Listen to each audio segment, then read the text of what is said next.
benefit of having heard all the evidence in the trial of 3 of the defendants over 3 months.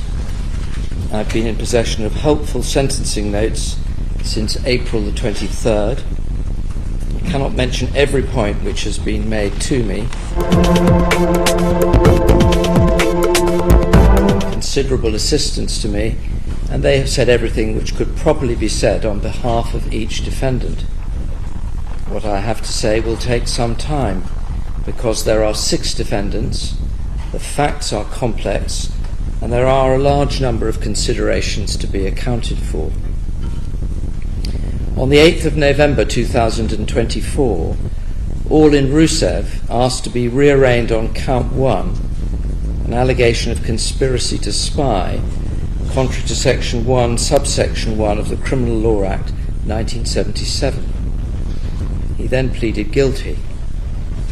In doing so, he also accepted that he was guilty of the offence charged in count 2, an allegation of conspiracy to possess false identity documents with an improper intention, contrary to Section 4, subsection 1 and subsection 2 of the Identity Documents Act 2010. However, it was agreed between prosecution and defence that there was no need for him to enter a guilty plea to count 2. By agreement, this count will lie on the file, not to be proceeded with without the leave of this court or the Court of Appeal. The particulars of count 1 allege that between the 30th of August 2020 and the 8th of February 2023, the defendants conspired together and with a Russian agent using the alias Rupert Titch and with others unknown to obtain, collect, record, publish or communicate documents or information which was intended to be directly or indirectly useful to an enemy for a purpose prejudicial to the safety or interests of the state. Such conduct, if put into effect, would be a breach of Section 1, subsection 1, subsection C of the Official Secrets Act 1911. On the 14th of November 2024, Visa Zambazov was rearraigned on count 1 and pleaded guilty. He also accepts that he is guilty of the offence in count 2, but again it was agreed that it was not necessary for him to plead guilty to it, and it will also lie on the file in his case.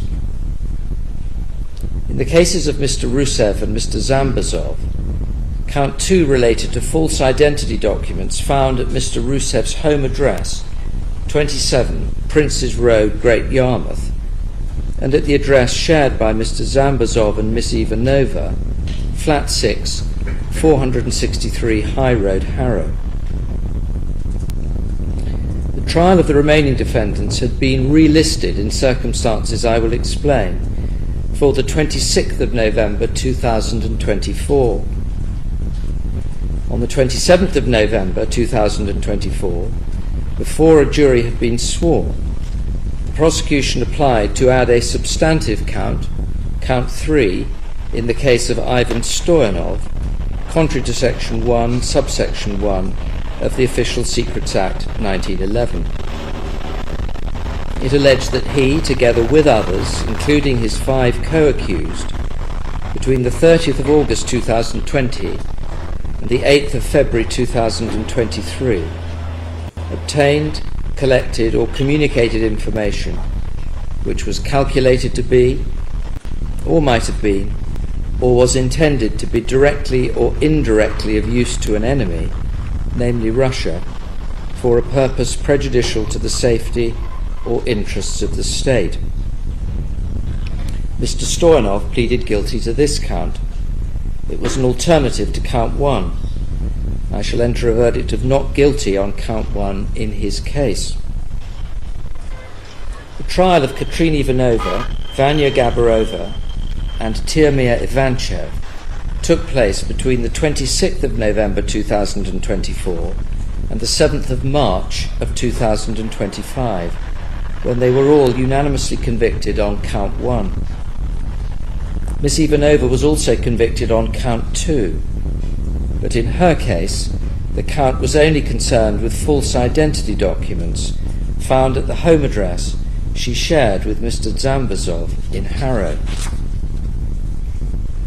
The defendants are Bulgarian nationals. They were all in this country by virtue of the EU settled status scheme. In summary, the evidence establishes that Mr. Rusev acted on the direction of Mr. Titch, who was an intermediary for the Russian intelligence services. Mr. Rusev then tasked his 5 co-accused, usually via Mr. Zambazov, who also had a supervisory role. They were deployed to gather information about individuals whose activities were of obvious interest to the Russian state and about significant locations. They were brought to justice as a result of extremely thorough and determined investigative work.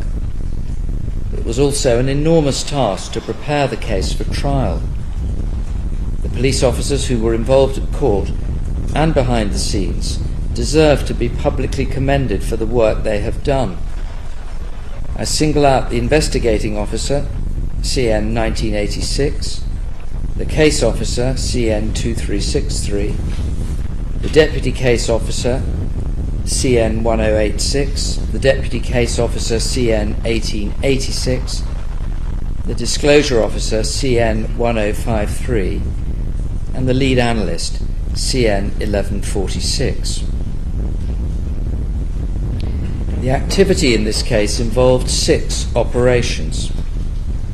Operation 1 targeted Christo Rusev in the period December 2020 to January 2023, with key activity between July 2021 to June 2022 in Bulgaria, Vienna, Valencia and Montenegro, and involving Mr. Rusev, Mr. Zambazov, Miss Ivanova, Miss Gabberova and Mr. Ivanchev. Operation 2 targeted Roman Dobrokotov in the period October 2021 to December 2022, with key activity in November 2021 and involving Mr. Rusev, Mr. Zambazov and Miss Ivanova. Operation 3 targeted Sergei Ruskaliev in the period November 2021 to January 2022, with key activity in November 2021 at 1 Hyde Park and Warwick Chambers in London, and involving Mr. Rusev, Mr. Zambazov, Mr. Stoenov and Miss Gabberova. Operation 4 concerned the Kazakh embassy in London in the period August 2022 to December 2022, with key activity in September to October 2022, and involving Mr. Rusev, Mr. Zambazov, Mr. Stoenov and Miss Ivanova. Operation 5 concerned surveillance at Patch Barracks, a US military base in Stuttgart, in late 2022, early 2023, and interrupted by arrests which took place on the 8th of February 2023, and involving Mr. Rusev, Mr. Zambazov and Miss Ivanova. Operation 6 targeted Kirill Katcha in Montenegro in the period September 2021 to February 2022, with key activity in October 2021 to February 2022, and involving all 6 defendants. Prosecution say that the Russian agent using the alias of Rupert Titch was a man called Jan Marsalek, an Austrian national. He fled Germany to avoid arrest for fraud. There is a mass of communication data between him and Mr. Rusev, and the messages include references to the Russian intelligence services, the GRU, the FSB and the KGB. The defendants were motivated by money.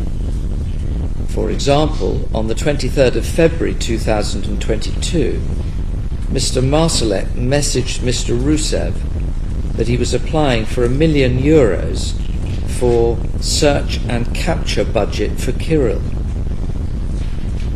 Later that day, Mr. Rusev told Mr. Zambazov that they were being offered 500,000 euros as a reward and 150,000 euros as operating costs, but that he was thinking of asking for 700 to 750,000 euros. There is evidence of cryptocurrency payments from Mr. Marsalek to Mr. Rusev. It has not been possible to quantify the amount, but it is agreed that the sums were substantial and greatly in excess of the money distributed by Mr. Rusev to his co-accused. There is uncertainty about whether the distributed money should be quantified in euros or pounds, and in those circumstances it is fairest to use euros. Mr. Rusev transferred just over 204,000 euros directly to Mr. Zambazov.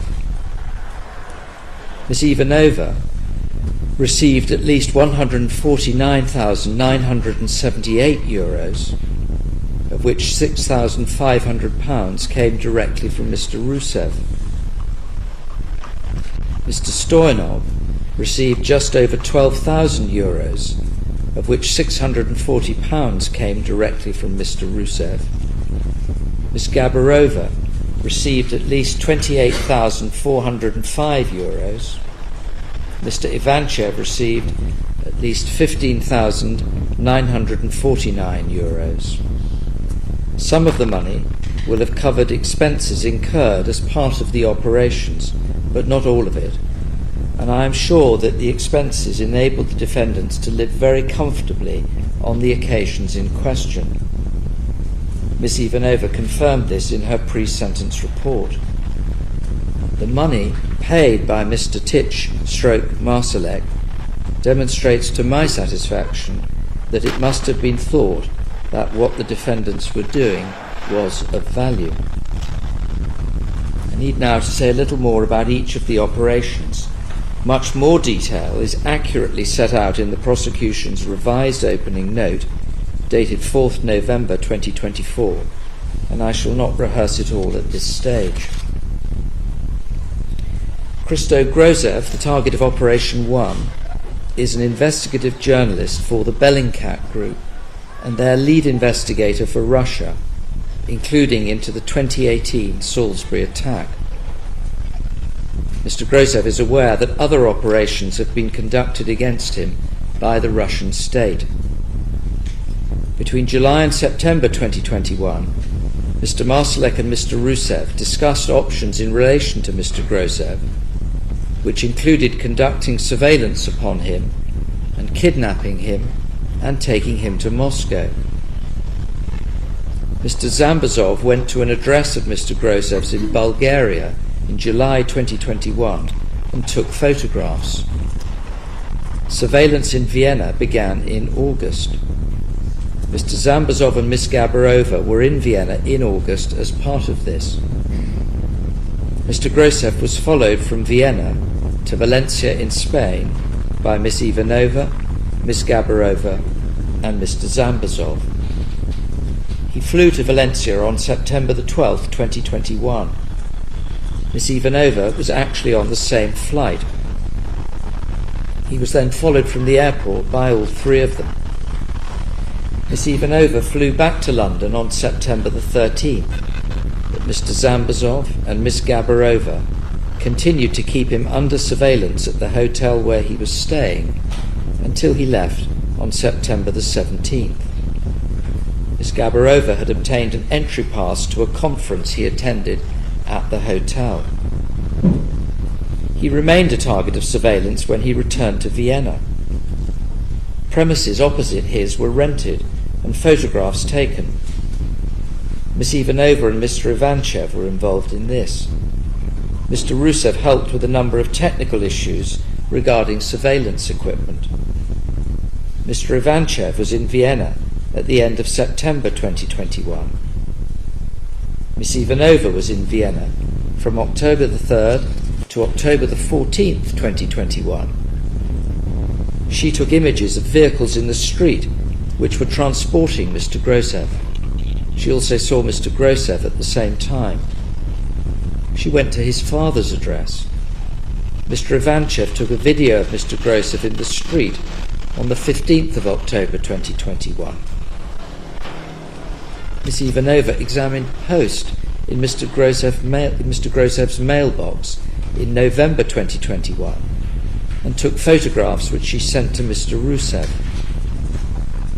Some of the photographs of the surveillance in November were found on Miss Gabberova's phone.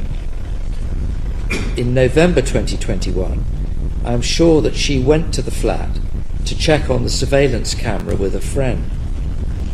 In December 2021, she followed Mr. Rusev's Facebook account. In June 2022, Miss Ivanova took the same flight as Mr. Rusev from Vienna to Montenegro.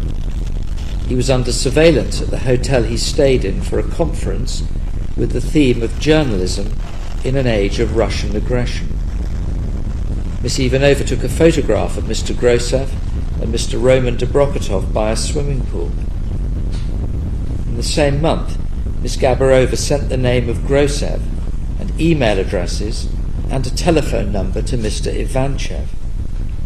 Mr. Ivanchev had previously discussed research about Mr. Rusev and his family with Mr. Zambazov.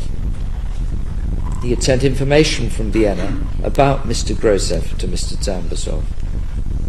Miss Ivanova sent a message about her cover story for being in Vienna. In November 2022, Miss Gabberova messaged Mr. Ivanchev to ask him if the equipment for Vienna was still with him.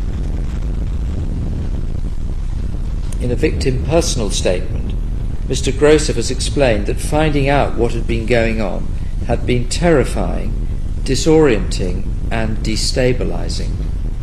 The most significant effect had been on his family. He had to leave his home in Austria and go to live in another country. His family were not able to go with him. He says that the psychological effects upon him and his family have been severe. The financial cost of necessary precautionary measures has been very considerable. The target of Operation 2, Roman Dobrokotov, had an investigative media company which focused on Russia. He regularly faced cyber attacks linked to Russian intelligence and had been followed in a number of European countries. In October 2021, Mr. Rusev began targeting him by, amongst other things, using airline contacts to find out about flights he was taking. Miss Ivanova followed him on a flight from Budapest to Berlin on the 27th of November. Mr. Zambazov had set up a group chat and said that photographs were to be taken throughout the flight. Miss Ivanova took those photographs. She also managed to see the PIN number for his phone during the flight. Mr. Rusev sent the number to Mr. Marsalek. Mr. Marsalek had told Mr. Rusev that Mr. Dobrokotov would be expecting a Russian Novichok attack. Sergei Riskaliev, the target of Operation 3, had been a politician in Kazakhstan. He came to the United Kingdom in 2013 and was granted refugee status in 2016. He was opposed to President Putin and believed that Russia and Russian influences were a hindrance to Kazakhstan. The attempted surveillance of him took place in London in November 2021. After the operation, a mission report was prepared and a copy was found on Mr. Rusev's laptop. Mr. Marsalek contacted Mr. Rusev on the 5th of November 2021 and gave him the details of the target the next day. It was believed that Mr. Riskaliev was moving into a new flat at 1 Hyde Park in London, and they wanted to find out the number of the new flat. Mr. Stoenov parked outside the current address at Warwick Chambers, London W8, on the 7th, 8th and 9th November. He said he was engaged in work for the NHS and put a piece of paper under the windscreen to confirm that he was on medical duties. Mr. Stoenov took photographs from the vehicle. Mr. Zambazov and Miss Gabberova were outside 1 Hyde Park, and she took photographs there on the 7th of November. She went there again on the 8th of November. Mr. Rusev also went to 1 Hyde Park to assist. There is no indication that the target was ever seen or any new address discovered. Mr. Ruskaliev has made a victim personal statement. He and his family are deeply concerned by what has happened. He has had to pay significant sums of money to enhance his security and has had to go to the expense of changing his office. It's convenient to deal next with Operation 6. Kirill Katcher is a Russian national. He was accused of various crimes, and the Russian Investigative Committee, and no doubt others, wanted him back in Russia. I am sure that this operation was not part of any attempt to pursue lawful procedures to secure his return. Mr. Marsalek had messaged Mr. Rusev in September 2021, "We need to kidnap someone and ship him to Russia." Mr. Rusev had messaged Mr. Zambazov about getting Mr. Katcher to the airport and out of the country. I do not sentence any defendant on the basis of a conspiracy to kidnap Mr. Katcher, but I am sure that the defendants did not see what they were doing as part of any legitimate process.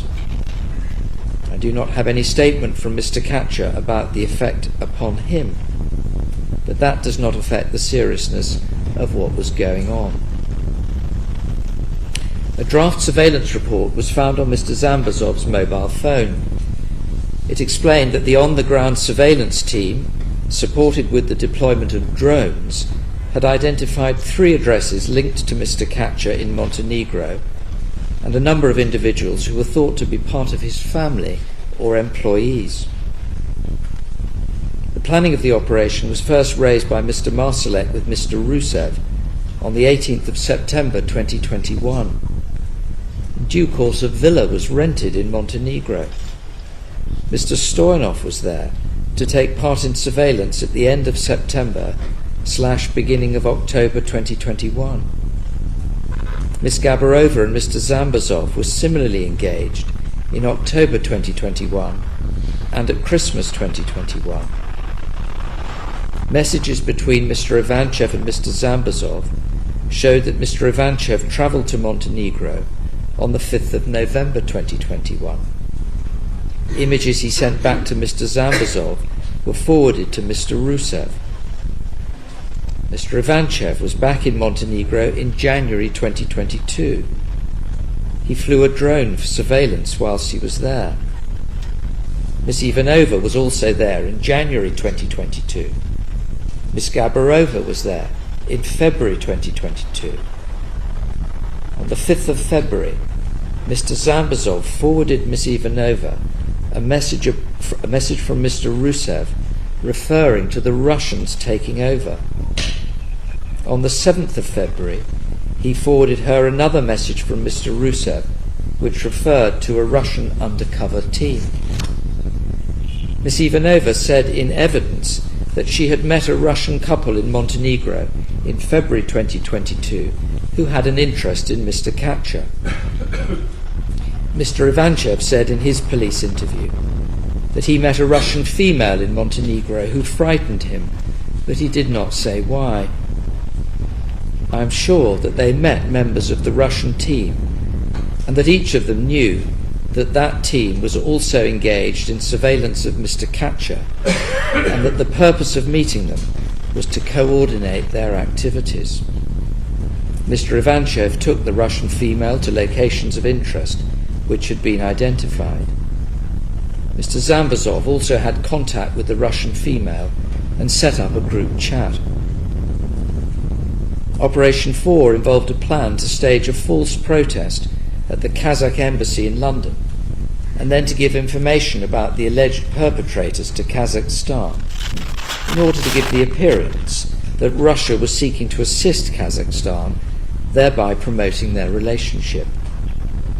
There are offshoots of the plan, which involve more detail about possible protests, some fanciful, and the information which was collected was limited to photographs which Mr. Zambazov and Miss Ivanova took of the outside of the embassy on 16 September 22, and which were sent to Mr. Rusev, and in Mr. Stoenov's case, to photographs of a document intended to demonstrate the existence of the anti-Kazakh organisation supposedly behind protests. As regards Operation 5, Patch Barracks is a United States military base near Stuttgart. Ukrainian personnel were being trained in Germany, and activities to support Ukraine did take place at Patch Barracks. On the 19th of October 2022, Mr. Marsalek asked Mr. Rusev, "Can we use the IMSI catcher in Germany? We need to spy on Ukrainians at a German military base." An IMSI catcher is a sophisticated device which can be used to capture the details of any mobile telephones being used within its range. Mr. Rusev told him he could have it, as it was just gathering dust in what he called his Indiana Jones garage. On the 20th of October 2022, Mr. Rusev spoke about activating 2 IMSI catchers. In due course, IMSI catchers were found at his address. On the 20th of October, Mr. Zambazov said that he had the big IMSI. On the 31st of October, Mr. Zambazov and Miss Ivanova flew to Stuttgart. On the same day, she took videos outside the barracks. On the 1st of November, she took a series of images and videos from around the base showing the fencing and gates. On the 1st of November, Mr. Rusev told Mr. Marsalek that they were looking for a place to rent and for locations to park 2 cars which could be changed every 2 days. He said they were looking for cheap second-hand cars to buy which could be sold after the operation. On 2nd November, Miss Ivanova photographed accommodation at the base, and Mr. Zambazov took photographs of names on door buzzers. They returned to Heathrow on the 3rd of November. On the 6th of November, Miss Ivanova sent Mr. Zambazov a link about flats to rent in Stuttgart. I'm sure that this was to do with the surveillance of Patch Barracks. On the 8th of November, the 2 of them messaged about links and photographs for what he called 3 chosen places. I'm sure those were sites where a vehicle with an IMSI catcher could be parked. On the 8th of November, they messaged about the delivery of 4 batteries to Germany. I'm sure that this was in connection with the IMSI operation. On the 12th of November, Mr. Zambazov forwarded her a message from Mr. Rusev about bringing the IMSI catcher in a van to his address. On the 13th of November, the next day, Mr. Zambazov and Miss Ivanova made their separate ways to Mr. Rusev's address. I'm sure that one of them took an IMSI catcher there. Whoever it was, the other was a joint party to its transport. They were both involved in this. In early December, they returned to Germany. They bought cars. That must have been to do with this operation. On the 10th of December, they bought a Chrysler vehicle in this country for £4,200. That was also for this operation. In the boot of the vehicle was a piece of paper with a drawing of the connection from a battery to an IMSI catcher. On the 2nd of February, Mr. Rusev was told by Mr. Marsalek that 70 Ukrainians were arriving for training on the Patriot missile system. On the 4th of February, Mr. Rusev told Mr. Marsalek that he was sending Mr. Zambazov and another person to Germany to become operational with 2 IMSI catchers on the 8th of February. Having reflected upon it, I am sure that the other person must, in all the circumstances, have been Miss Ivanova. We do not know why, but they were not ready to travel on the 8th of February. Instead, arrests were made on that day. There's no evidence that an IMSI catcher had ever been taken by that time to Germany. A vast amount of material was seized from Mr. Rusev's address. There were 3,540 exhibits, of which 1,650 were digital. Items found included IMSI catchers, a large number of Q-bot phones, effectively untraceable phones, drones, scanning devices, room key cards for hotels, concealed cameras, and listening devices. This was described by an expert as constituting a vast amount of technical surveillance equipment for intrusive surveillance. The police also found a quantity of false identity documents, 6 false passports and 2 false identity cards. They were high-quality forgeries.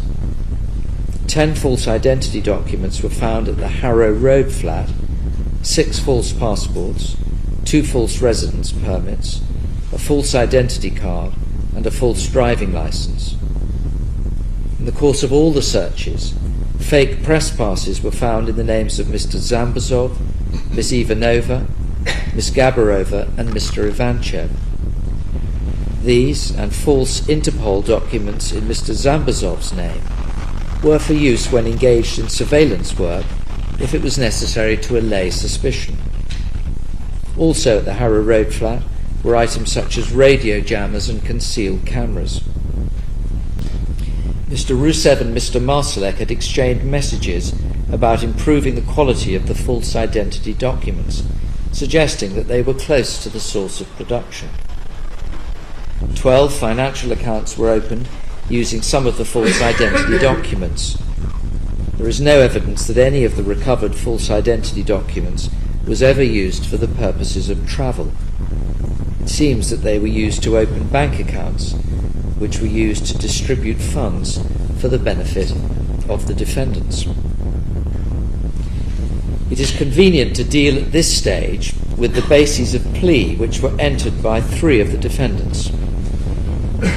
Even where there is agreement between the prosecution and defence as to a basis of plea, it is for me to determine the basis on which a defendant should be sentenced. Mr. Rusev said that he had no intention to prejudice the safety or interests of the United Kingdom, that he did not intend to cause specific harm to targets, and any proposals of harm in the messages exchanged by him were put forward to try to please Russia. He accepted that he had no control over what use Russia might make of the information provided, that the provision of the information made the individuals more vulnerable to hostile action by Russia, and that he appreciated that harm might be caused to the targets as a consequence of his actions. The basis of plea goes on to point out correctly that no physical harm was in fact done to the targets. He does not accept that Rupert Titch was Jan Marsalek, but agrees that it does not matter. He concludes by saying that the facts in relation to count 2 are part of the facts in count 1. I'm prepared to sentence him in accordance with the basis of plea, subject to clarification of the following matters. To my mind, the prejudice to the safety or interests of the UK, which would result if a group of people were to use this country as a base from which to plan and prepare surveillance operations of this kind, is inevitable, and so obvious and so significant that the absence of a specific intention to bring it about is of little consequence. And the fact that Mr. Rusev did not himself intend to cause specific harm to a target is of limited value when Mr. Rusev knew that Russia was behind what he was being asked to do, and he was aware that harm might be caused to the targets as a result of his actions. I'm sure he would have been aware of the extreme actions that Russia has taken against individuals who it regards as enemies of the Russian state. Finally, whilst count 2 was being pursued at the same time as count 1, count 1 could have been committed without the conduct in count 2. The conduct in count 2 must result in some uplift to the sentence on count 1, but I take account of the submissions made by Mr. Summers, King's Counsel, to the effect that the uplift need not be as significant as I had at first thought. So far as Mr. Zambazov is concerned, his basis of plea is now broadly agreed after the prosecution identified propositions which they did not accept. Any matters which remain in dispute are not pursued on his behalf. It is agreed that Mr. Zambazov was subordinate to Mr. Rusev. The prosecution have, however, pointed to messages which demonstrate that Mr. Zambazov had contact with Russian agents in Montenegro, that he had passed a laptop to a Russian agent in Istanbul, that he was aware of the role of Mr. Marsalek, and had sent messages referring to the FSB, the GRU, and a Russian Special Forces unit, and to kidnapping targets. The basis of plea concedes that his conduct carried with it an inevitable appreciation that harm might be caused to the targets as a consequence of his actions, but says that his level of appreciation of risk was effectively conditioned by such information as Mr. Rusev shared with him. I concede that his knowledge of specific risks might depend on what Mr. Rusev told him, but I am satisfied that what is described as the inevitable appreciation that harm might be caused to the targets follows from the fact of Russia's hostile animus towards the targets and was not dependent upon anything that Mr. Rusev needed to tell him. I am sure that the risk would be obvious to anyone. I accept that he was engaged by Mr. Rusev to perform tasks at his behest for which he was paid, and that his motivation was purely financial as opposed to ideological. Finally, although I accept that he was subordinate to Mr. Rusev, I am satisfied that after he received instructions from Mr. Rusev, Mr. Zambazov then had a supervising and tasking role of his own on occasions as regards the other 4 defendants. In Mr. Stoenov's case, he accepts in his basis of plea that he obtained and communicated information and received items at his home address upon the direction of Mr. Rusev and Mr. Zambazov. He accepts that he took part in the surveillance in Operation 6 in Montenegro between 26 September 2021 and 3rd October 2021. In Operation 3, he maintained observation at Warwick Chambers between the 7th and 10th of November 2021 as tasked by Mr. Rusev and Mr. Zambazov. In Operation 4, he went to the Chatsworth Bar on the 27th and 28th September 2022 and photographed a printed letter supplied by Mr. Rusev. He accepts that his address was used by Mr. Rusev and Mr. Zambazov to receive parcels and correspondence, including items used for surveillance activity and to establish companies used in furtherance of the offending. He photographed the contents of some parcels and correspondence. The prosecution accept that he should be sentenced on the basis that he was reckless as to whether the information he obtained might be useful to Russia, and that he did not intend to prejudice the safety or interests of the UK, or to harm the targets of the operations. He acted as he did in return for payment, including reimbursing him for his expenses. He did not have influence or control over his co-defendants, or have contact with anyone employed directly by the Russian state. I shall sentence Mr. Stoenov in accordance with his basis of plea. His plea to a substantive offence was entered on a particular basis and accepted by the prosecution. The maximum sentence available on count 1 is 14 years imprisonment. There is no offence-specific guideline from the Sentencing Council. The general guideline, overarching principles, applies. This indicates that the seriousness of an offence is to be identified by considering a. the offender's culpability, which is assessed by reference to the offender's role, level of intention, and/or premeditation, and the extent and sophistication of planning, and B, the harm which the offence caused, was intended to cause, or might foreseeably have caused. I also have in mind the purposes of sentencing set out in Section 57 of the Sentencing Act 2020. They include the punishment of offenders, the reduction of crime including by deterrence, and the protection of the public. I am constrained by the fact that because a number of different operations all fall within the scope of the single conspiracy charged in Count 1, only one sentence with a maximum of 14 years imprisonment is available. The case was charged in this way so as to avoid jurisdictional issues. Having decided on the sentence for those who were most culpable, I ought to provide some distance between them and those who were less culpable. My attention has been drawn to a number of sentencing decisions in the Court of Appeal and at first instance. The facts are not similar to the facts of this case, and none of them is a guideline case, but there are common themes of information being provided to foreign intelligence services, of covert activity, of lives being put at risk, and of prejudice to the safety or interests of this country. I shall only refer to some of the cases.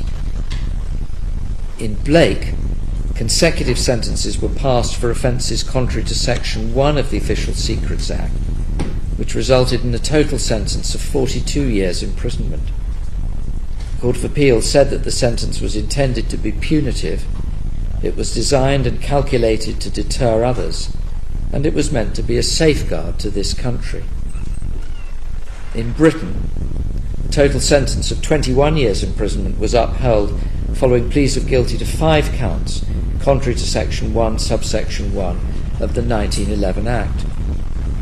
Information was passed to foreign agents over a period of years by the offender, who was employed in a branch of the Royal Air Force. The court said that it was not easy to compare a case of, for example, robbery, where injury and loss might be caused to one or more individuals, with a case where injury may be done to the whole community. Contraventions of the Official Secrets Act, which prejudice the defence of the country and which may tend to endanger the lives of the community, was said to be, to a considerable degree, in a category of their own. In Schultz, sentences of 10 years imprisonment were upheld for 2 East German nationals who settled in the UK for the purposes of espionage. They were convicted after a trial of doing acts preparatory to the commission of an offence contrary to Section 1, subsection 1. They had also pleaded guilty to possessing a false passport and a false identity document. No information had been collected or communicated. In Devaney, Central Criminal Court, 12th December 2012, Mr. Justice Saunders said that the sentence after a trial for a defendant who pleaded guilty to an offence contrary to the Official Secrets Act and to misconduct in a public office would have been 12 years imprisonment. He was a petty officer in the Royal Navy who made contact with the Russian embassy and with people he believed to be Russian agents. He passed some information of use about submarine movements and operations. What is clear from the authorities is that the number of offences is important and has on occasions resulted in an overall sentence which is in excess of the statutory maximum for a single offence. An important consideration is the fact of prejudice to the safety or interests of the state. Here, of course, in addition to prejudice to the wider community, there was a risk to particular individuals. And sentences are meant to be a safeguard for the country as well as a deterrent. For Mr. Rusev, Mr. Zambazov and Miss Ivanova, the sentence on Count 1 should be increased so as to reflect the conduct alleged in Count 2, subject always to the principle of totality and the need for the overall sentence to be just and proportionate. In the case of Miss Ivanova, a concurrent sentence on Count 2 has actually to be passed. Again, there are no guidelines for the offence in count 2. The maximum sentence is one of 10 years imprisonment. Sentencing authorities indicate that important considerations include the number of documents concerned and the use to which they were to be put. An intention to breach immigration controls is viewed more seriously than an intention to obtain services or benefits. Before turning to the individual defendants, I should indicate some of the key considerations which I have in mind. I have to take account of the number of incidents in which a defendant was involved, the nature of that involvement, its duration, the role played, and any basis of plea. I must have regard to prejudice to the safety or interests of this country, as well as to the risk created to individuals and to actual harm identified in victim personal statements. I heard evidence in the trial which was not disputed from Matthew Collins, a Deputy National Security Advisor. He said that the UK's most pressing national security and foreign policy priority in the short to medium term was to address the threat posed by Russia to European security. Making the United Kingdom the hardest operating environment for Russian covert action is, he said, critical to protecting the United Kingdom's national security. He said that it is likely that the Russian intelligence services have increasingly been forced to rely on a broader range of methodologies, including the use of non-Russian nationals, to circumvent the steps taken to curtail their ability to operate covertly. He explained that the fact that the defendants were in the UK, operating under the direction of the Russian intelligence services, was inherently prejudicial to the safety or interests of the United Kingdom. It means that the Russian intelligence services have a foothold here. He said that it is extremely prejudicial to the safety or interests of the United Kingdom for operations to be planned from the United Kingdom which target individuals here and abroad. Using the United Kingdom as a base from which to plan operations against individuals and locations abroad undermines this country's standing with allies. It is also important, he said, that the United Kingdom is seen as a safe country for those fleeing persecution due to their opposition to and criticism of the regime in Russia.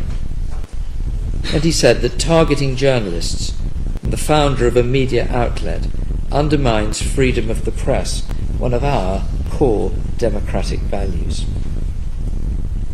The evidence also demonstrates that it was believed that Ukrainians were being trained at Patch Barracks in the use of the Patriot missile system. I'm satisfied that one of the reasons Patch Barracks was targeted was with a view to finding out subsequently where Ukrainians trained there were operating in the field by reference to their telephone numbers and communications. All these things were done for what I regard as significant financial gain, although it varied in amount between the defendants. I will take account of the pleas of guilty which were entered in some cases and of previous good character. I ignore Miss Ivanova's road traffic matter and Mr. Zambazov's old and unrelated convictions. None of the targets was physically harmed by these events. There are other matters which I will address when I turn to each particular defendant. However, previous character and elements of personal mitigation are only of limited weight when set against the gravity of the offending.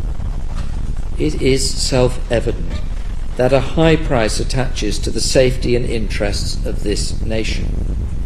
The defendants put these things at risk by using this country as a base from which to plan the various operations, and by travelling to and from their homes in this country to take part in activities here and or abroad in pursuance of the conspiracy. Anyone who uses this country in that way, in the circumstances of this case, commits a very serious offence. This sentencing exercise is not straightforward because 6 operations are subsumed within a single charge of conspiracy with a single available maximum penalty of 14 years imprisonment. There are not 6 separate counts with the possibility of consecutive sentences. I must also endeavour to reflect as best I can the relative hierarchy of the defendants and the different parts they played in however many operations they were involved with.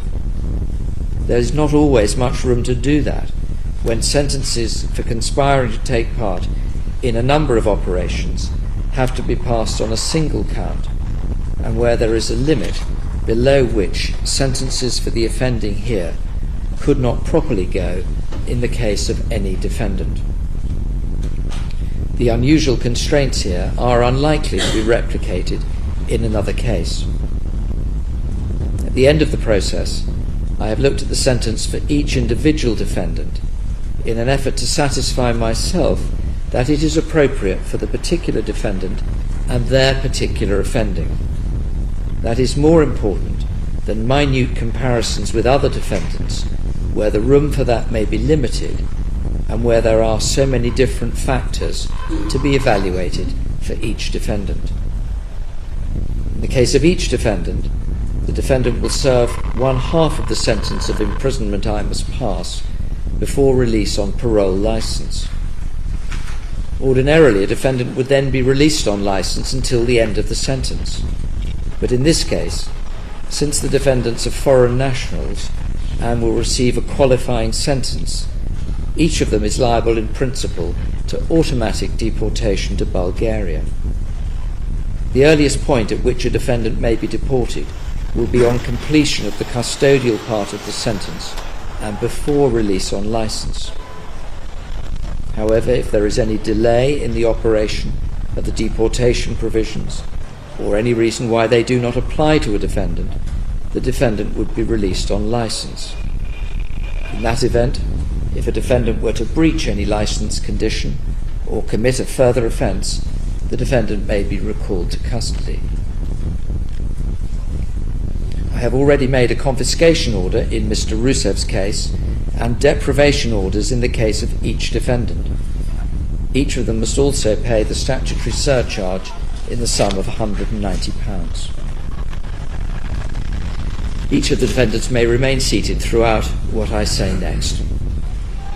Mr. Rusev, you are 47 years of age. You were involved in all 6 operations. You were only just below Mr. Marsalek, Mr. Titch in the hierarchy, and he appears to have had the direct contact with the Russian intelligence agencies. There was obviously significant planning and over a long period of time. The activity was sophisticated. It involved, for example, obtaining private information about passenger flight details, conducting surveillance in different countries, and planning for the deployment of IMSI catchers. You knew all about the scale of the conspiracy, and you gave instructions to others. You were motivated by the prospect of very significant financial reward. I accept that in some instances the chat messages may be exaggerated for a number of possible reasons. I shall sentence you in accordance with your basis of plea that you did not intend to prejudice the UK or to harm any individual, and no one suffered any physical harm. The case did not involve treachery by a Crown servant or national secrets.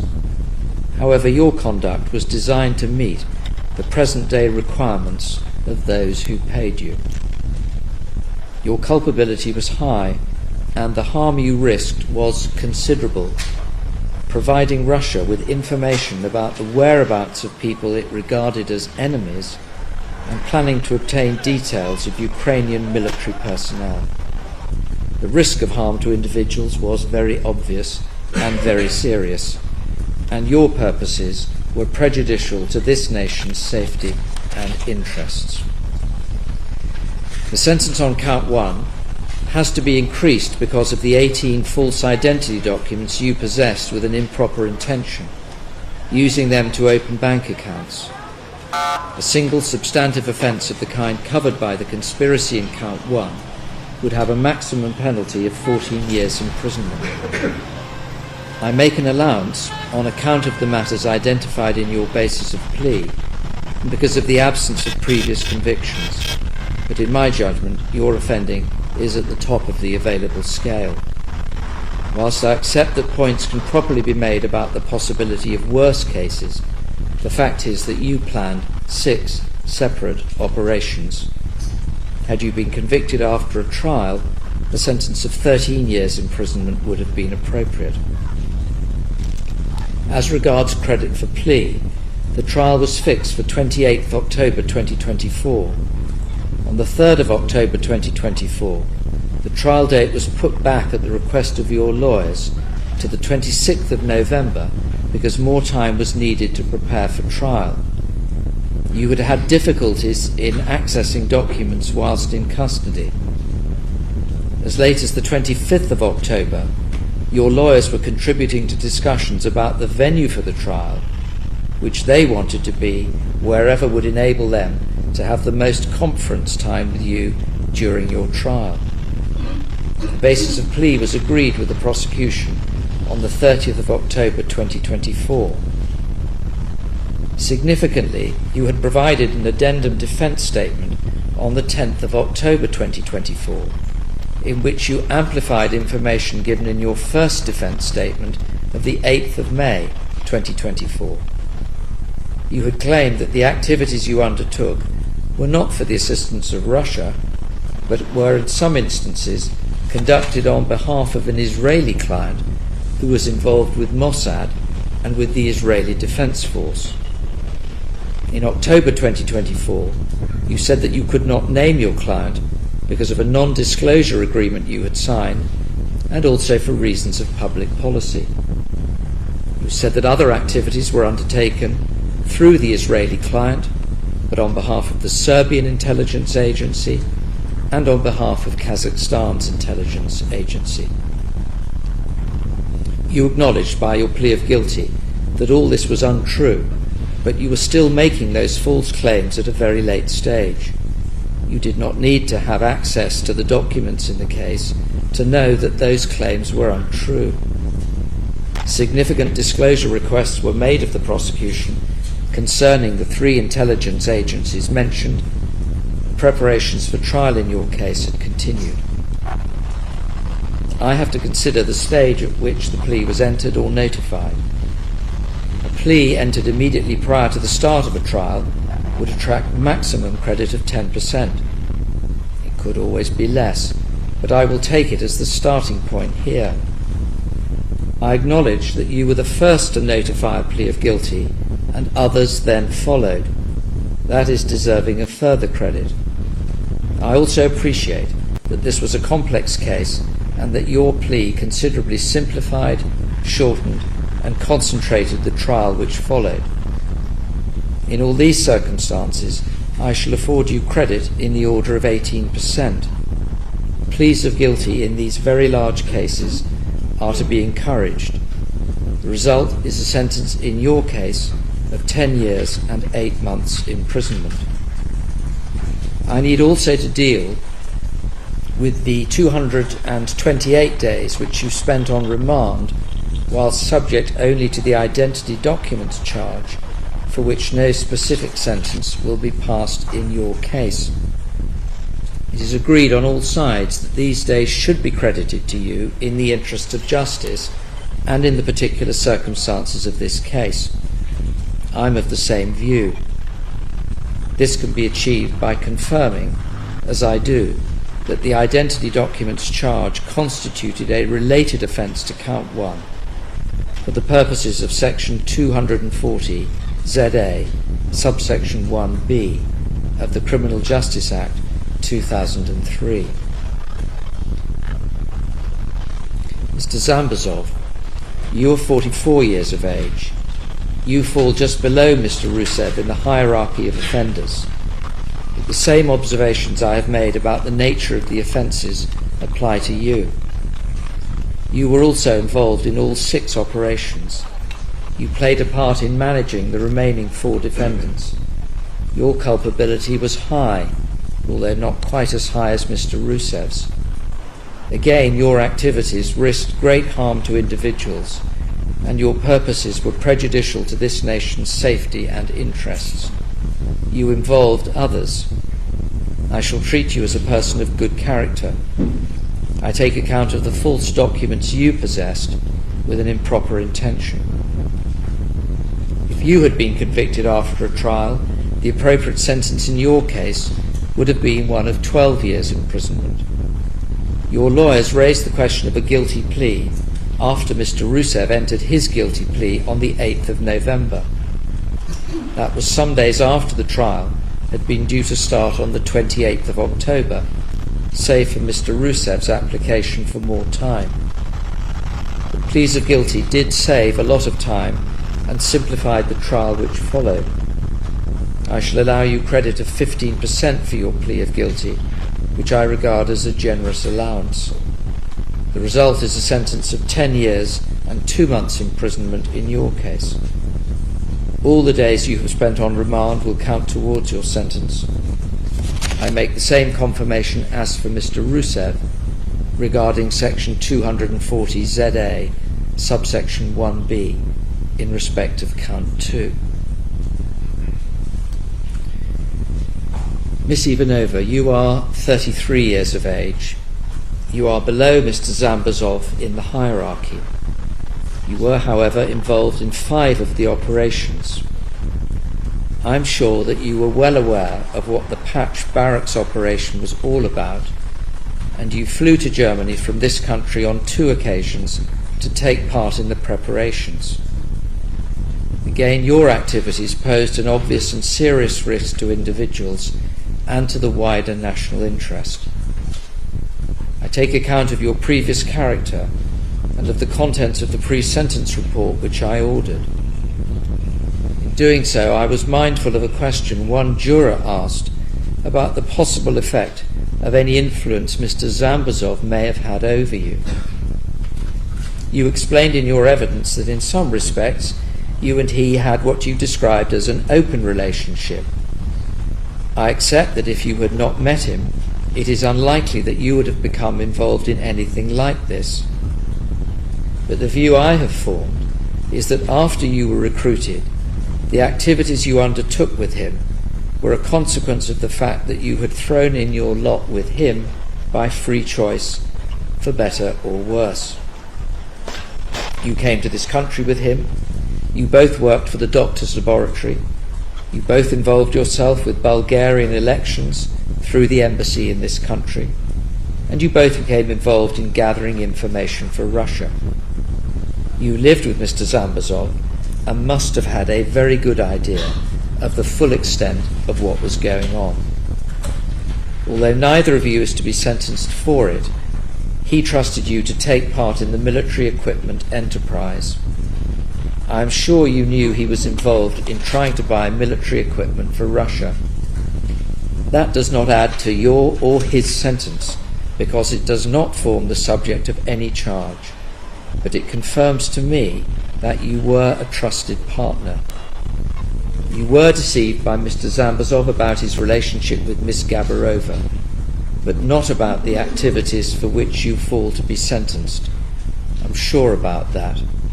You did also work independently of Mr. Zambazov and were in contact yourself with Mr. Rusev. I'm prepared to make a small allowance because Mr. Zambazov may conceivably have involved you at the very start against your better judgment. But thereafter you were an enthusiastic participant for a long time. I do not accept that you simply did what he asked you to do without question, thinking that this was all about exposing corruption. The jury did not believe your evidence and were sure that you knew this was for Russia. You were more than capable of deciding that you would play no further part in this, given the obvious risk to others that you were contributing to. You were a joint party to the possession of the false identity documents at your flat, and you shared the improper intention as to their use, although they were all in male identities and you could never have used any of them yourself. On one occasion that we saw in the messages, I'm sure that you accessed one of the documents for Mr. Zambazov and took it to him. I have regard to all the points made on your behalf, to the extent of your activities, and to your place in the hierarchy, that the operations in respect of Mr. Rusev, Mr. Katcher, and Patch Barracks were particularly serious. You do not have the benefit of guilty pleas. On count 1, the sentence is one of 9 years and 8 months imprisonment. On count 2, the sentence is a concurrent term of 15 months imprisonment. All the days you have spent on remand in custody will count towards your sentence.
prison van because of your stated claustrophobia.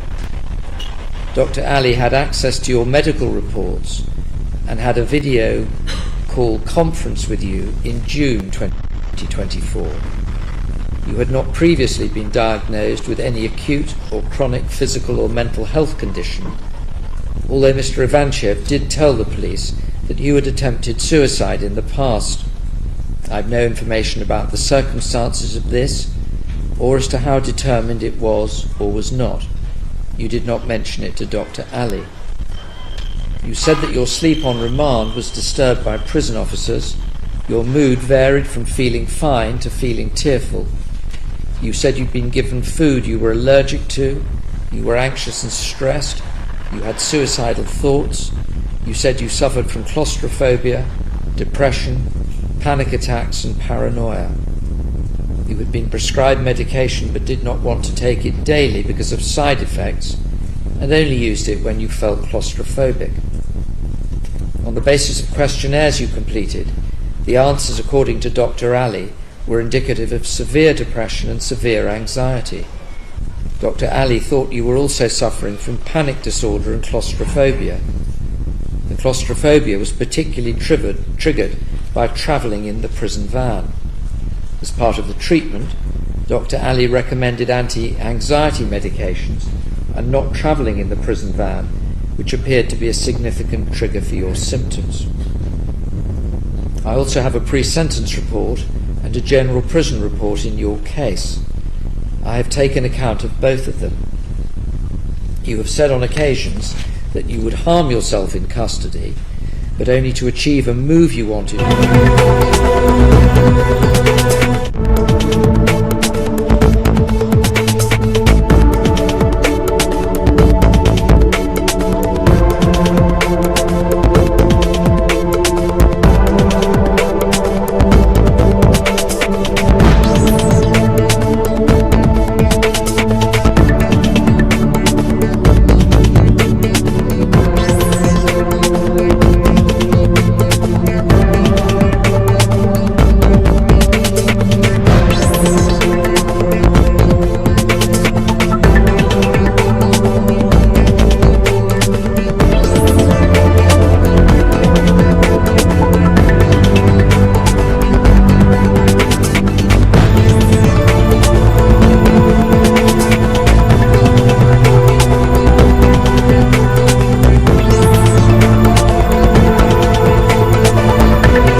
Messages you sent. You had also set up and run a business in this country which Dr. Ali did not refer to. So I am sure that your culpability was not reduced by mental disorder. I have also considered the impact of custody upon you in accordance with paragraph 22 of the guideline. I accept, of course, that you have found custody difficult. That is not surprising. However, you will not be travelling to and from court anymore, and so the particularly triggering event of travelling in the van will no longer take place. I'm sure too that you would have been anxious about the outcome of your case for very understandable reasons. Whilst you will not be happy about the outcome, the uncertainty has now gone, and you have now to concentrate on completing your sentence. I'm also satisfied that if you choose to cooperate with the prison medical team, they will be able to provide you with assistance as regards your medication. I will make sure that a copy of Dr. Ali's report goes with you to custody. I note in passing, as I've said, that there are some impressive testimonials to how you've behaved in custody, particularly as regards education. This is to your credit. I'm satisfied that the degree of claustrophobia you are subject to can be managed satisfactorily to a very large degree, but I will make a limited allowance for the extra burden it may impose upon you. I shall also make an allowance in your case for the possibility that Mr. Zambazov may have persuaded you to become involved at the start against your better judgment, that You found what you were doing exciting and glamorous, as demonstrated by the film you took of yourself wearing the surveillance glasses in Montenegro. Your continued involvement was entirely by your own choice, and I am satisfied that you knew that the scope of the conspiracy went well beyond your own actions as regards the operations with which you were involved. You spent 228 days in immigration detention in circumstances which were attributable to the facts of this case and not to anything else. I think that in those circumstances you should receive credit for those days. That is achieved by doubling the number of days so that they equate to the corresponding custodial term, and then reducing your final sentence by that period, a period of 1 year and 3 months and 1 week. Having considered the particular part that you played in this conspiracy, the sentence in your case would have been one of 8 years imprisonment. However, for the reasons I have given, I reduce that by 1 year and 3 months and 1 week, which makes your sentence one of 6 years and 8 months and 3 weeks imprisonment. Mr. Ivanchev, you are 39 years of age. You were involved in operations 1 and 6, and I take account of the part you played and of your position in the hierarchy. Your involvement had stopped before the arrests in 2023. You made 4 trips to Austria in respect of Mr. Rusev and 4 trips to Montenegro in respect of Mr. Katcher. You were in the 2 locations for a total of 63 days, although you have explained that for some of the time you were just on holiday and not engaged in surveillance. I'm satisfied that you were clear from the start about the nature of what you were getting involved in. Individuals were put at risk, as were the safety and interests of this nation. You have not been in trouble before. There are good reports of your behaviour in prison, and I have read letters which confirm that there is a better side to you. You do not have the benefit of a guilty plea. The sentence on count 1 in your case is one of 8 years imprisonment. Mr. Stoenov, you are 33 years of age. You are in a different position. You pleaded guilty to a substantive offence rather than to the conspiracy. You were involved in operations 3, 4 and 6 in a limited way. Operations 3 and 4 were less serious than the others. You took part in the surveillance of Mr. Katcher for about a week in Montenegro, taking photographs and reporting back to Mr. Zambazov. You took photographs outside Warwick Chambers to try and identify Mr. Riskaliev, and you photographed a letter at Mr. Rusev's direction as regards the Kazakh embassy. You allowed parcels to be sent to your home address. On occasions they contained surveillance equipment. You are to be sentenced on the basis that you were reckless as to whether the information communicated might have been of use to Russia. Take account of your previous good character, of letters which speak well of you, and of your letter to me in which you express regret for what you have done. I bear in mind that for you, as for all the defendants, you are in custody in a foreign country, away from your family. The sentence after trial in your case would have been one of 7.5 years imprisonment. Your plea of guilty merits an allowance of 15%. The plea was offered at a very late stage, but a guilty plea in this case deserves particular credit because of the time that is ultimately saved. True it is that no substantive offence was on the indictment, but you showed no inclination to plead guilty to any offence until a late stage, and then the possibility of an acceptable plea to a substantive offence was considered. The guideline provides that if an offender is convicted of a different offence from that originally charged, but has earlier made an unequivocal indication of a guilty plea to the different offence, then the level of reduction will be the level appropriate to the stage at which the indication was given. You did not give any indication of that kind at an earlier stage. 15% is a very fair allowance. After credit for plea, that would leave a sentence in your case of 6 years and 4 months imprisonment. However, you also spent 228 days in immigration detention, and for the reasons I've already given in the case of Miss Gabberova, your sentence too must be reduced by 1 year and 3 months and 1 week, resulting in a final sentence for you of 5 years and 3 weeks imprisonment. All the defendants may leave the dock.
Good afternoon, everybody. I'm here with the acting administrator of the FAA, Chris Rushlow. I appreciate him being here with me. We want to talk, and Frank from the FAA here is as well.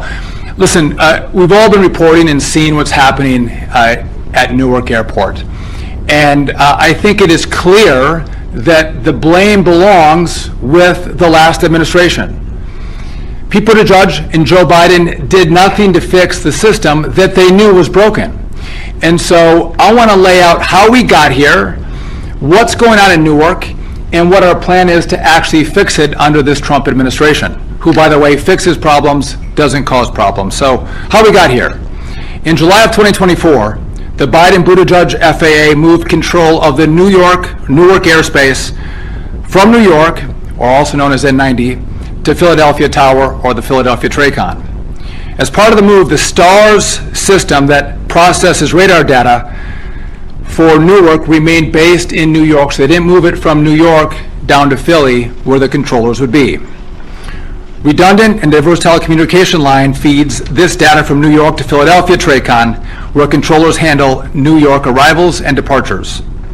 The Biden-Buttigieg FAA bungled this move without properly hardening the telecom lines feeding the data, which was already well known to be error-prone. Without addressing the underlying infrastructure, they added more risk to the system. In fact, there were issues in October and November under Biden and Buttigieg that would have highlighted to the prior administration that the underlying hardware would continue to cause problems. That, along with their overall neglect of our whole aviation system and the aging issues that we've highlighted over the course of the last several weeks, were clear mistakes of their administration. So let's talk about where we are now. What's going on in Newark? So a trio of recent equipment issues at Philadelphia on April 28th, May 9th, and May 11th affecting communication radar displays has highlighted the antiquated nature of the nation's air traffic control system, which is still using copper wires and other outdated technology. The incidents on April 28th and May 9th resulted in very brief outages that impacted the STARS radar data displays going down.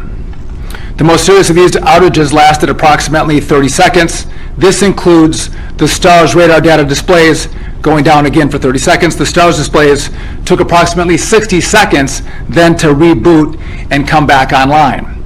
So there's been some discrepancy, 30 seconds versus 90 seconds. The outage was 30 seconds, but then the displays took another minute to boot. That's where you get 30 and 90 seconds. But the telecom was out for 30 seconds. The outage also interrupted the phone line and radio frequencies for a very short period. This is how controllers talk to pilots.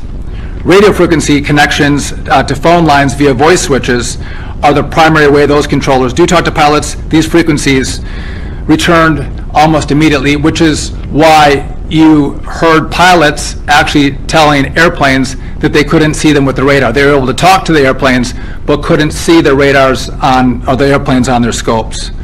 These issues, along with staffing shortages at Philadelphia and runway construction at Newark, have led to the delays for passengers. So in response, on Friday night, the FAA implemented a software update to prevent future outages. The software patch was successful, and our redundant lines are now both working. We know this because on Sunday there was an outage. You all reported on that. And the outage was the main line went down, but the redundant line did stand up, meaning our patch, our fix worked. Now, because of that, the controllers who had seen this the prior two times, when they saw the main line go down, they were concerned. Even though they could see airplanes and talk to airplanes, out of an abundance of caution, they actually shut down the airspace for 45 minutes. But we still had our scopes and our telecom functioning on Sunday morning. So it's important to note that, and we're going to talk about this in a little bit, this system is so old that even if you have high-speed fiber information coming in to a TRACON or a tower, the equipment that we use is so old, the information has to be slowed down. It comes in too fast. It has to go at the speed of copper wires. So again, we have two issues: the the reliability of the telecom, but also the old equipment that we're using paired together are causing a lot of issues in the system. So let's talk about what the Trump administration is doing moving forward to fix the problems that were left to us from the Biden-Buttigieg administration. Now, while these temporary software fixes that I mentioned earlier that worked on Sunday morning should prevent future outages, the core issue is the telecommunication lines. Here's what we're doing to fix the telecom. One, I'll be requesting an OIG investigation into the failures of the last administration and the decisions that were made to move the TRACON from N90 in New York down to Philadelphia, and the work that was done to plan for this move and making sure that the lines were hardened. The FAA today is assembling a tiger team of experts to fully fast-track the fixes that we've identified need to be done to make sure this works. The FAA has replaced copper lines with fiber lines at Newark, JFK, and LaGuardia. That work is done. It was done in the last couple weeks. However, it's going to take another week or two to be testing those two lines before we flip the switch and make them live. We're also, we're going to flip that in, but it's 1 to 2 weeks. It's going to actually happen, we hope, at the end of May.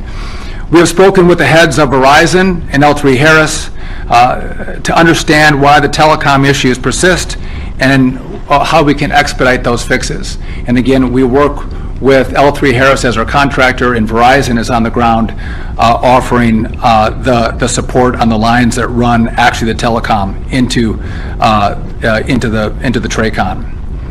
They've assured me that this work is their top priority, especially Verizon. I spoke with their CEO yesterday. It's a top priority. They're going to move this work as fast as possible to get efficient and effective lines working for Newark. The goal is to add 3 new telecommunication connections between New York and Philadelphia. This will provide more high-speed, reliability, and redundancy, so if one goes down, we are assured that the others will stand up. The goal is to have this done as soon as possible. I'll give you an update as soon as we hear back from Verizon on how quickly they can progress with this work.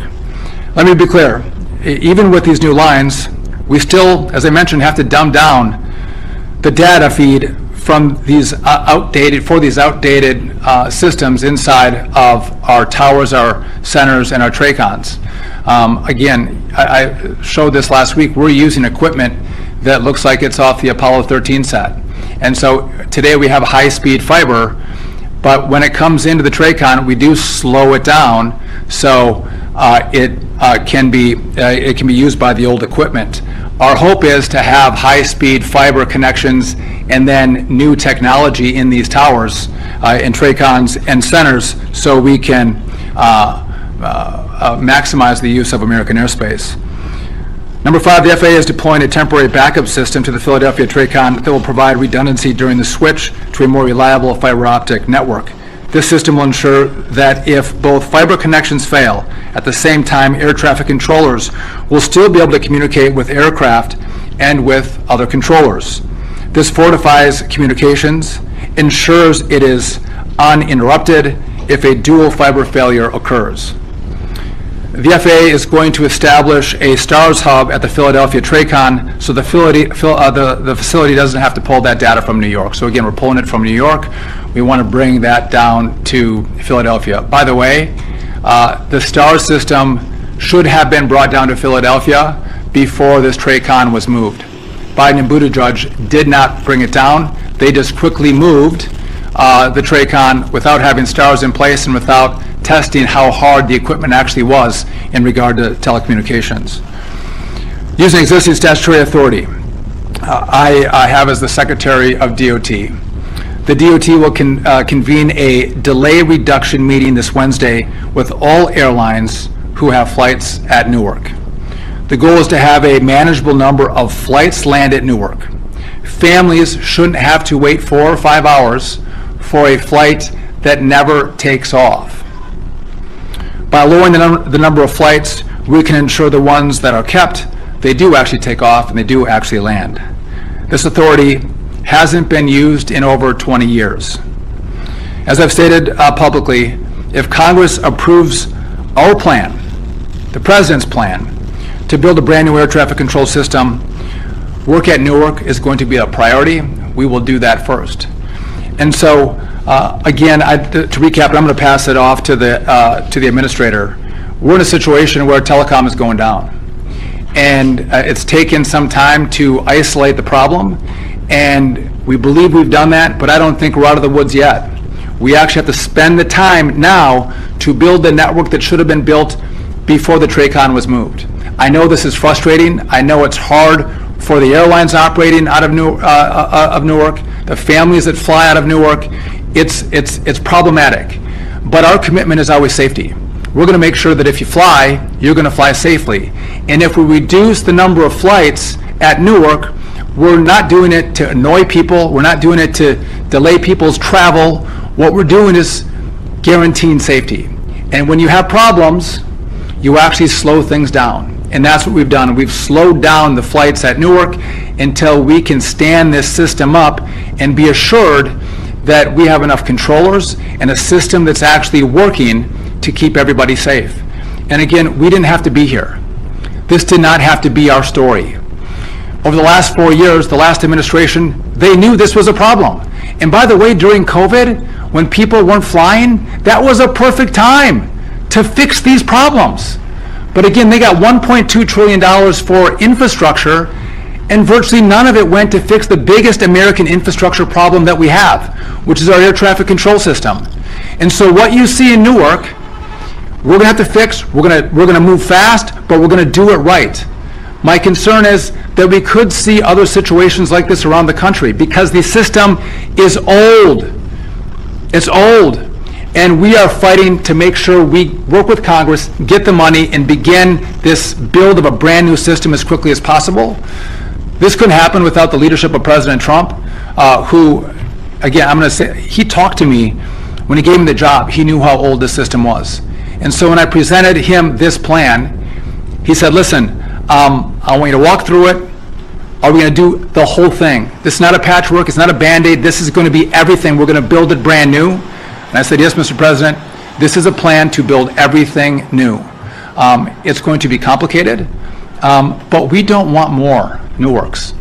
We don't want more Newarks to happen throughout the country. And so we are going to fix Newark. We have a plan to fix Newark. We ask for your patience. And then we're looking to Congress to give us the resources to fix air traffic for the whole country so no one has to deal with this in the future. And with that, I would like to pass it off to a guy who has done an amazing job in orchestrating his team, in building a Tiger team to make sure we can quickly and efficiently address the problems that we face at Newark and throughout the system. Our acting administrator of the FAA, Chris Rushlow. Thank you, Mr. Secretary. Good afternoon. Yes, as the Secretary just described, so we have an action plan moving forward here. Starting today, we've, under the Secretary's direction, we have initiated a task force, an emergency task force, comprised of experts, executive experts from the FAA, from L3 Harris Corporation, as well as from Verizon. We're very focused on making sure that travel into Newark is safe and efficient. I can tell you uncategorically that the travel into Newark today is safe, but we will continue to monitor that situation as it relates to the technologies that the Secretary referenced earlier. And we will also work with the airlines, and the second reference was through this delay reduction task force meeting that we're having on Wednesday. That will be critical to working with the carriers to make sure that the travel season this summer is good for the American traveling public. So again, first and foremost, we have a task force starting today with the right technical experts to keep focus on this every single day and to be transparent about the progress we're making. And the second piece is to make sure that we're working with the airlines and the airport, the Port Authority of New York and New Jersey, to make sure that the travel into Newark this summer is safe. The final thing I would mention, and the Secretary touched on this as well, is it is time. We have seen delays and disruptions in the system. We need to get ahead of that, and by being bold and taking action on this new air traffic modernization program.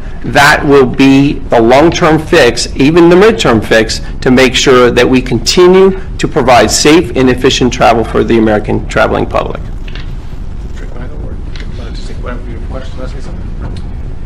Thank you, Mr. Secretary.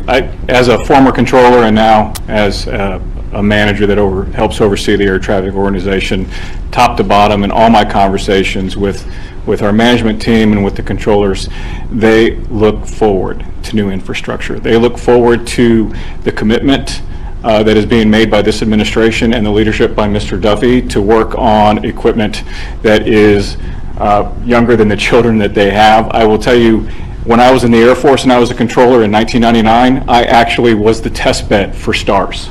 That's when STARS first came out, was in 1999 at Eglin Air Force Base.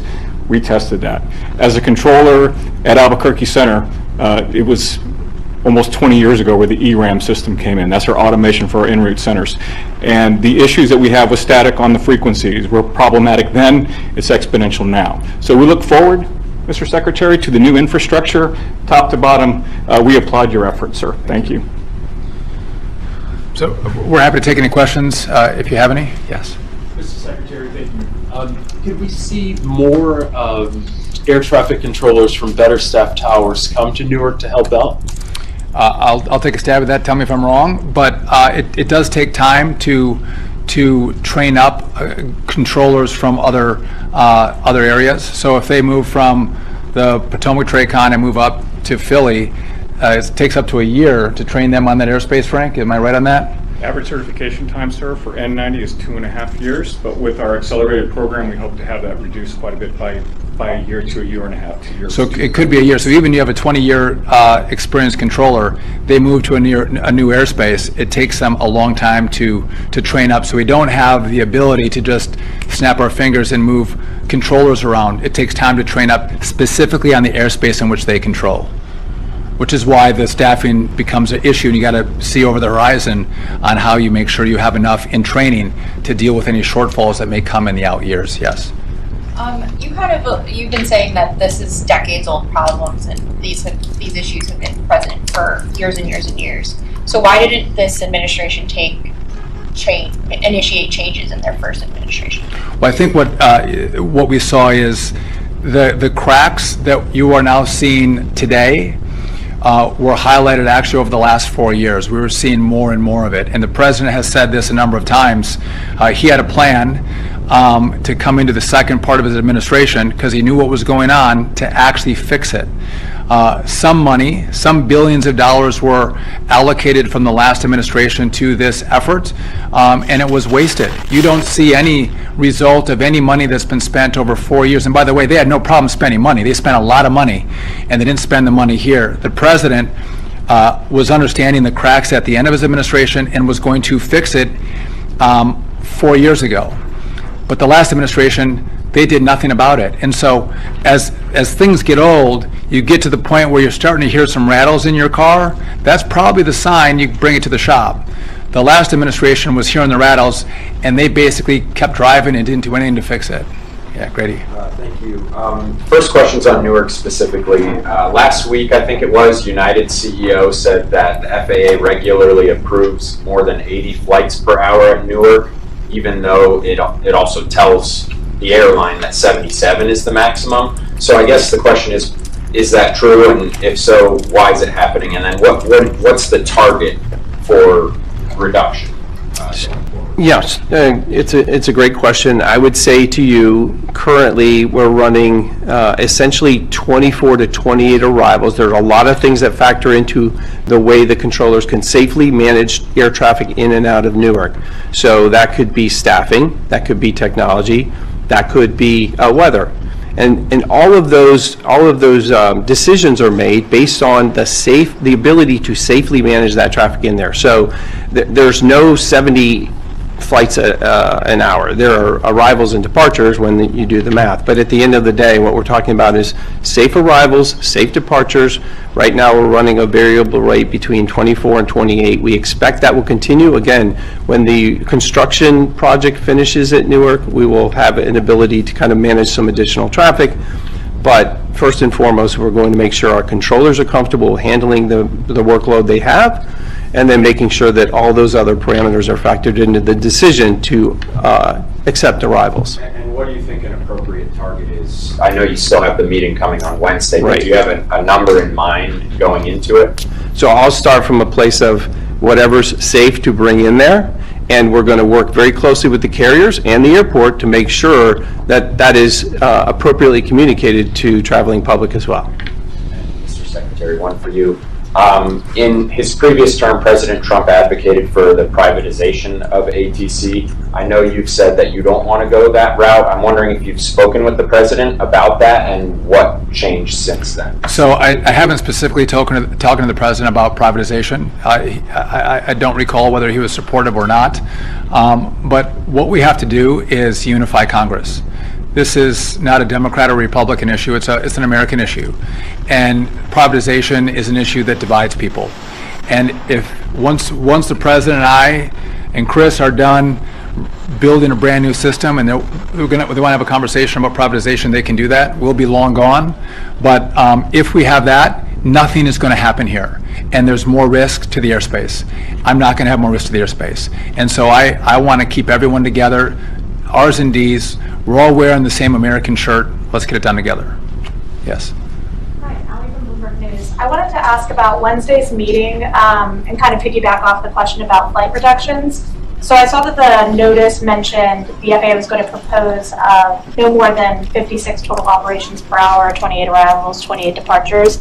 When you're talking about reductions, is that going to be proportional based on how many flights the airline has out of Newark? And then also, which airlines are attending Wednesday's meeting? So I don't have a list of the RSVPs just yet. I can tell you that based on those conversations that will occur, and in our, I'll call it our target rate, all those airlines are going to have to come and explain what they need and making sure that we're doing this in a fair and open, transparent manner. So I don't want to get ahead of that conversation. I think it's fair to say that both the airport as well as the airlines are going to have strong feelings about what they need to get out of Newark. We will have those conversations, and as a result of that, we'll make those decisions public.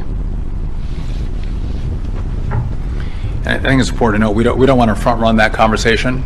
Again, we're convening the airlines and having an open and constructive dialogue with them, we hope. Yes. Hi, yeah, well, guys, I'm Jared Curran. Just wanted to clarify, so the move of N90 from Long Island to Philadelphia has kind of been in works for years, as I'm sure you know. Are you specifically criticizing the way the move was done, or the fact that the airspace was moved at all? What I'm criticizing is the fact that I don't believe the telecom was adequately tested, because if it had been tested, they would have seen the errors that they saw in October and November of last year under their administration, and we wouldn't be seeing the errors in the telecom right now.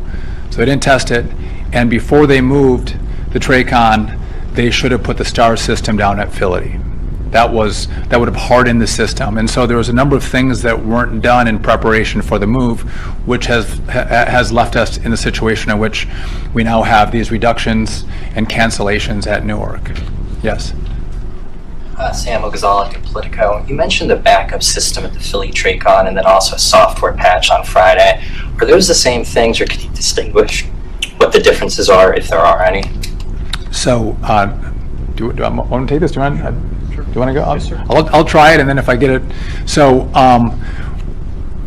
because the telecom is so fast coming in, and we have to slow it down.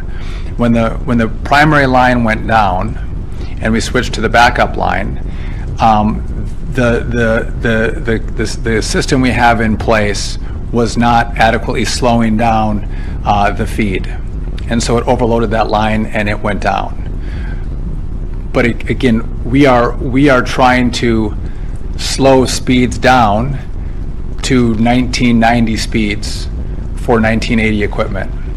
Right, so we're going to build new high-speed, resilient fiber lines, but we also then need technology from today that can take the speeds. And so because they're mismatched, the second line got overloaded and went down. That's what happened in both 2 weeks ago and on Friday morning. Did I get that right, Frank? Am I close? All right.